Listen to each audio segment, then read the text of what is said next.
under the society compulsions or under the laws or under the defects in the criminal investigation particularly,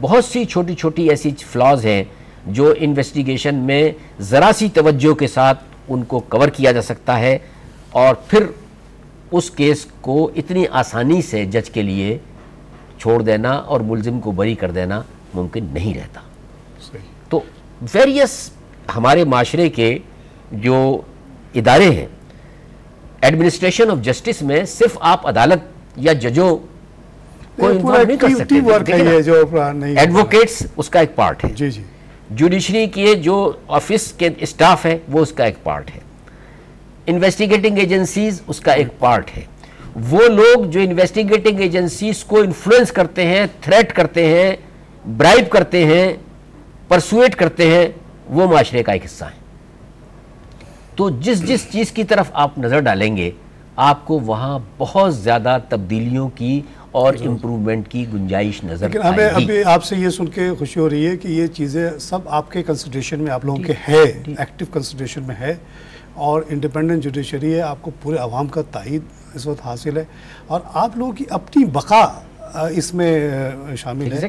کسی کو یہ نہیں سمجھ لینا چاہیے کہ آج اگر ہم یہ سسٹم لے کے بیٹھے ہوئے ہیں تو ہمیشہ رہے گا۔ آپ کو میں بزنس کے 10 مثال دے سکتا ہوں کہ جہاں لوگوں نے سمجھ لیا کہ جی جیسے ریلوے تھا انگلینڈ امریکہ میں، وہ سمجھتے تھے کہ ہمارے علاوہ تو کوئی الٹرنیٹیو ہی نہیں، ہم اچھی سروس دیں بری سروس دیں، ریل تو ریل ہے اور لوگوں کو مجبوری ہے، مونوپولی ہے، لیکن ایسا نہیں ہوتا۔ روڈ ٹرانسپورٹ نے ان کو بیکار کر دیا۔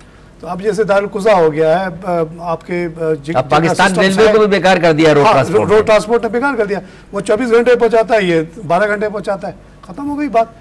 اسی طرح آپ لوگوں کی بقا بھی اسی میں ہے کہ آپ لوگ اس پہ اور گہرائی سے سوچیں اور تیزی سے تبدیلی لانے کی کوشش کریں۔ ٹائم اب وہ نہیں رہا کہ آپ 100 سال کے بعد دیکھ لیں گے، نہیں، یقیناً نہیں۔ اچھا، ایک اب پروگرام کا وقت ختم ہو رہا ہے، میں ایک point as a banker economist آپ کے سامنے لانا چاہتا ہوں۔ میں نے جو آبزرو کیا ہے، یورپ کی ترقی، امریکہ کی ترقی، ابھی جو مڈل ایسٹ میں دبئی کی مثال لے لیں آپ، اس کی وجہ جو ہے وہاں کی فور کلوجر لاز ہیں، جس میں یہ کہا گیا ہے کہ اگر کسی نے قرض لیا ہے اور وہ قرضے واپس نہیں کرتا تو اس کا جو مارٹگیج ہے اس کے آپ ود ان 3 months مارٹگیج کو آپ انفورس کر کے پراپرٹی کو حاصل کر سکتے ہیں۔ اور میں سمجھتا ہوں کہ یہی وجہ ہے کہ دنیا بھر سے امریکہ یورپ میں مارٹگیجز میں پیسے لگے، اور آج جو آپ وہاں بڑے بڑے اچھے گھر دیکھتے ہیں، ایک معمولی 5% 10% پہ ڈاؤن پیمنٹ، اور انٹرسٹ ریٹ بھی بہت اس کا کم اس لیے رہتا ہے کہ پوری دنیا پیسہ دینے کے لیے تیار ہے۔ جب میں جس بینک میں آخری کام کر کے آیا ہوں، وہاں ہمارا 40% پیسہ امریکن مارٹگیجز میں لگا ہوا تھا at very low rate, because we thought کہ this was the best investment in the world, کہ اس کے پیچھے ایک پراپرٹی ہے۔ زیادہ زیادہ جو جس نے قرضہ لیا وہ پیسے نہیں دے گا، اس کو نکال کے اس کو فوراً وہ بیچ کے پھر سے ہمیں پیسے دے دیں گے، اب وہ پھر سے ری سیل ہو جائے گا۔ اگر میری تجویز یہ ہے، اس پہ اگر آپ لوگ اس پروگرام کے تحت میں چیف جسٹس تک پہنچنا چاہتا ہوں معلوم کہ اگر آپ یہ نظام یہاں نافذ کر دیں، میں گارنٹی کرتا ہوں کہ اس ملک میں غربت نام کی کوئی چیز نہیں بچے گی، اسٹینڈرڈ آف لیونگ ریپڈلی اوپر چلا جائے گا۔ یہاں 1 کروڑ گھروں کی کمی ہے، 10 لاکھ گھر اگر ہر سال بنے تو جا کے بیک لاگ 10 سال میں ختم ہوگا۔ اس دوران آپ کے یہاں ان امپلائمنٹ وغیرہ کوئی نہیں بچے گی، اور پوری دنیا اس پیسے دینے کے لیے اس کے لیے تیار ہے۔ آپ کیا دیکھتے ہیں، بینکنگ کوڈس ہمارے پاس موجود ہیں لیکن وہاں بھی اس اسپیڈ سے کام نہیں ہو رہا ہے۔ فور کلوجرز میں جو مسائل ہیں اس کو آپ کس طرح سے، can we have federal mortgage agencies type کا سسٹم جیسے امریکہ وغیرہ میں ہے، جو ایجنسی کو اختیار ہو خالی کرانے کا without interference of any court اور اینی پارٹی اینی تھانہ؟ ایسا ہو سکتا ہے پاکستان میں؟ کیوں نہیں ہو سکتا؟ یہ ابھی پچھلے دنوں میں چند ماہ کے لیے اسٹیٹس میں تھا، تو وہاں میں نے آبزرو کیا کہ فور کلوز کے حوالے سے بہت بڑی ایک پاور ہے جو ایکسرسائز کی جا رہی ہے ان ڈپارٹمنٹس نے جو مارگیج کرتے ہیں پراپرٹیز کا اور ان کو پرووائڈ کرتے ہیں، اور اس میں بڑے خاصے لائرس بھی انوالو ہیں، بہت بڑی ایک ایڈوکیٹس کی وہاں تعداد ہے جو اس پراپرٹی کے مسائل کو ڈیل کرتی ہے، اور لوگ بڑے سیکورڈ فیل کرتے ہیں۔ جو سوری پروگرام کا وقت ختم ہو گیا، بات تو ختم ہوئی نہیں، انشاءاللہ پھر آپ کو میں تکلیف دوں گا۔ ناظرین، اور لیگل سسٹم پہ یہ گفتگو ہماری سنی، آئی ہوپ کو آپ کو اس سے کوئی فائدہ ہوگا۔